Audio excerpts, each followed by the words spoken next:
Comme à chaque voyage, je tiens à remercier l'application Komoot qui là par exemple me fait sortir de Rennes par le moyen de contourner avec un peu de gravel, pas se retrouver sur les autoroutes de 4 voies. On n'a pas le droit de circuler.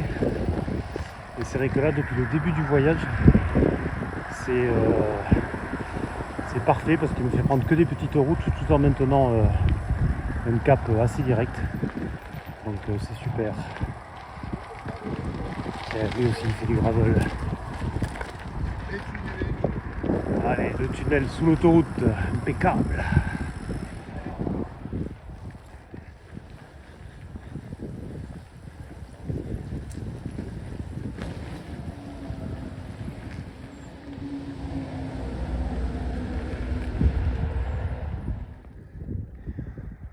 C'est hallucinant, hein, ils n'ont pas laissé un brin de forêt, quoi. Bon, au moins il y a de quoi trouver en se faisant discret un olivier pour mettre la tente à l'abri de l'humidité. Par contre, pour faire du feu le soir, c'est plus compliqué, évidemment. Ici, ça presse de l'olive, oui.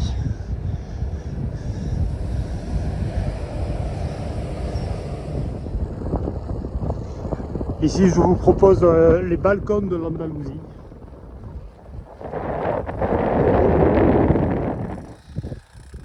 Ah, des chèvres. Un peu de vie animale qui mangent les oliviers. Province... Ah, ça ramasse les olives là-haut. Province de Cordoba.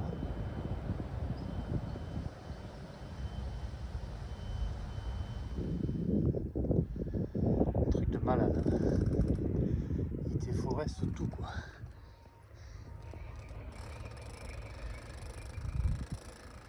Là, il va y en avoir de l'olivier encore, oui.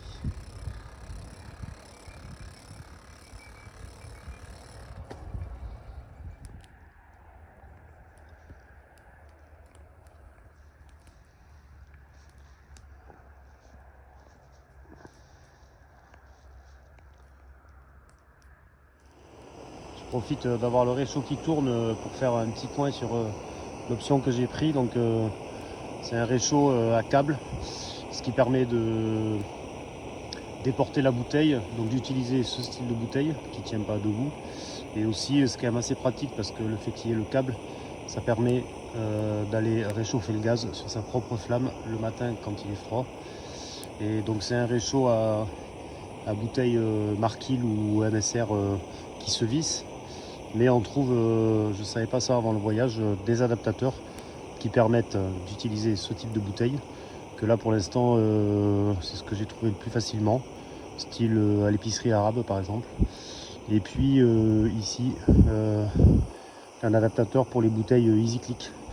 Donc ça permet quand même d'utiliser 3 types de bouteilles différentes. Encore un petit couplet matos. Moi je sais que j'aime pas trop dormir sur les matelas gonflables, surtout ceux qui font des tubes là. J'ai l'impression de dormir sur un bateau en pleine tempête.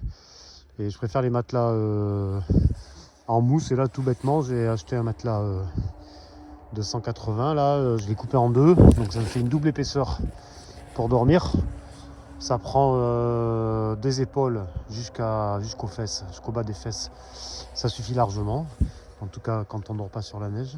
D'avoir les jambes en fait sur un tapis de sol, ça ne sert pas à grand chose. Et c'est quand même assez léger. C'est polyvalent parce qu'on peut aussi s'en servir de tapis pour faire des étirements quand on n'a pas envie de se mettre directement sur le sol.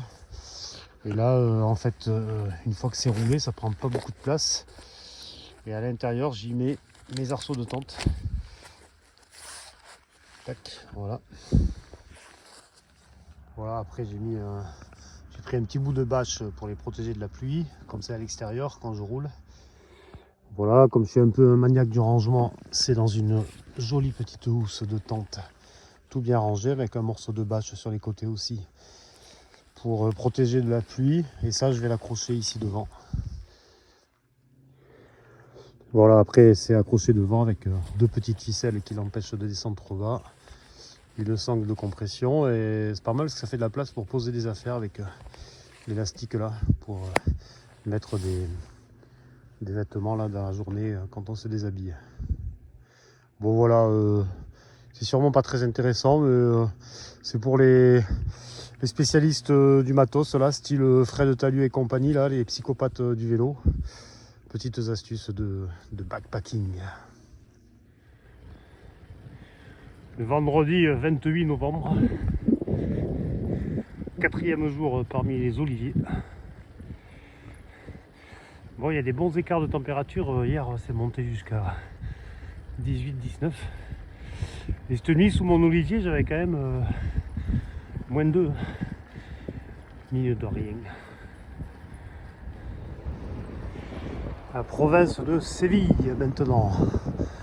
8e province. Huesca, Saragossa, Teruel, Albacete, Ciudad Real, Rennes, Cordoba, Séville, ça passe le temps. Je dis, on s'occupe comme on peut en comptant les provinces, parce que quand même, qu'est-ce que je me fais chier quoi. Non, je rigole, mais un peu quand même, oui, c'est assez monotone ces régions d'Espagne que je traverse. Bon, j'avais prévu un peu ça, pédaler en mode autiste pour l'Espagne, rejoindre vite l'Afrique du Nord pour l'instant. Et puis, de toute façon, c'est en vélo que j'ai le moins mal au genou, donc c'est ce qui me va bien. Le soir, il faudrait que je puisse être en lévitation. Ou alors pédaler H24, ça serait pas mal ça. Et voilà, et sinon pour passer le temps, qu'est-ce que je fais j'ai écouté des podcasts un peu, une fois dans la Castilla de la Mancha, particulièrement monotone. J'aime bien, j'ai écouté, je crois que c'est Hugo décrypte l'actu, c'est pas mal ça. Il y a un paquet d'épisodes. Et puis des podcasts un peu érotiques des fois, mais on s'en lasse vite. Je préfère la géopolitique, bien que ce soit assez déprimant, surtout en ce moment. On est pas bien là. Quelques éoliennes, 2-3 porcheries, 3-4 oliviers, de la bonne ligne droite. Ça c'est bon, oui. Je suis dans la province de Malaga maintenant. On aura tout vu. Ce matin, en 40 km, j'aurais fait province de Cordoba, de Séville et de Malaga. Du coup, ça en fera 10 jusqu'à la dernière, ça doit être Cadiz.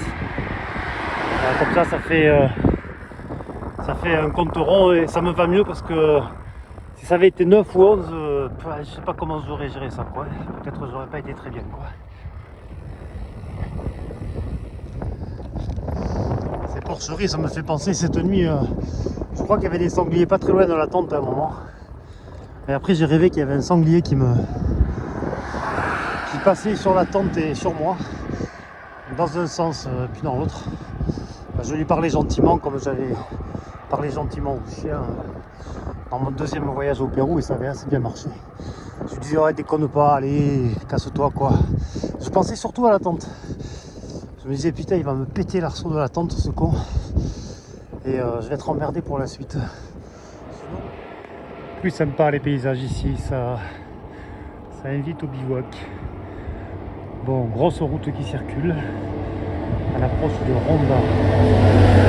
Après ça va, en Espagne les gens font bien attention aux cyclistes.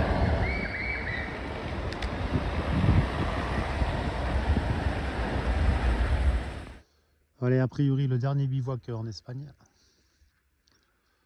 Il va faire frais, oui, je suis à 1000 mètres d'altitude.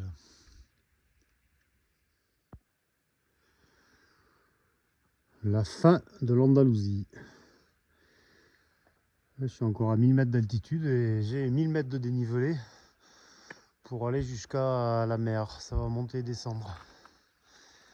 Je suis parti un peu tôt, je pense que je vais essayer de prendre le bateau aujourd'hui. Là oui, là je dis l'Andalousie, oui. Magnifico. Pouah, je pense à un truc là, mais c'est pas possible quoi. Hier, j'ai raté le Black Friday quoi. Putain, quoi. Puta de mierda. Et oui, j'en profite un peu là, oui. Je me fais tirer par 2 amis anglais.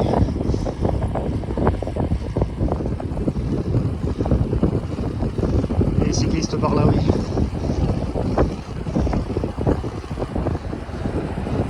Ça c'est bon, oui.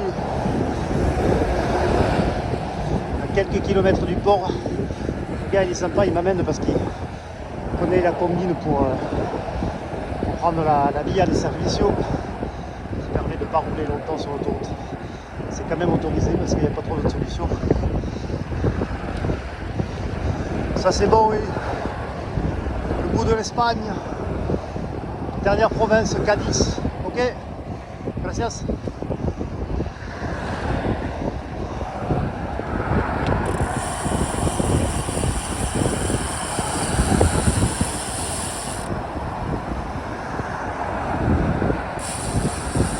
Super.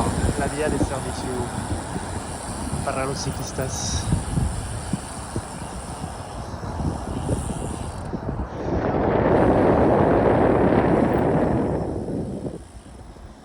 Et Nigel, il est bien sympa parce qu'il m'accompagne jusqu'au bout. Hein.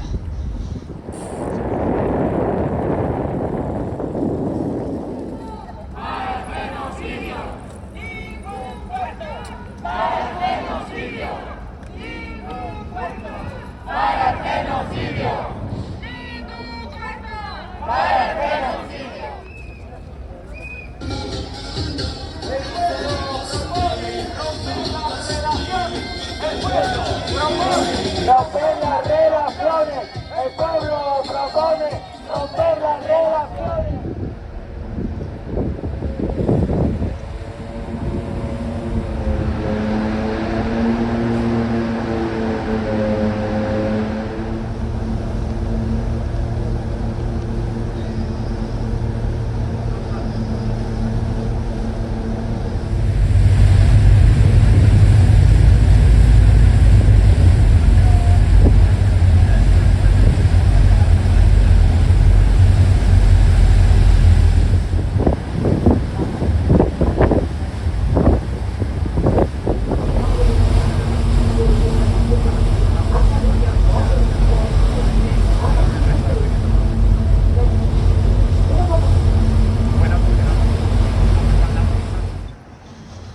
Et voilà, la frontière franchie. Je vais dormir pas loin parce que il va faire nuit.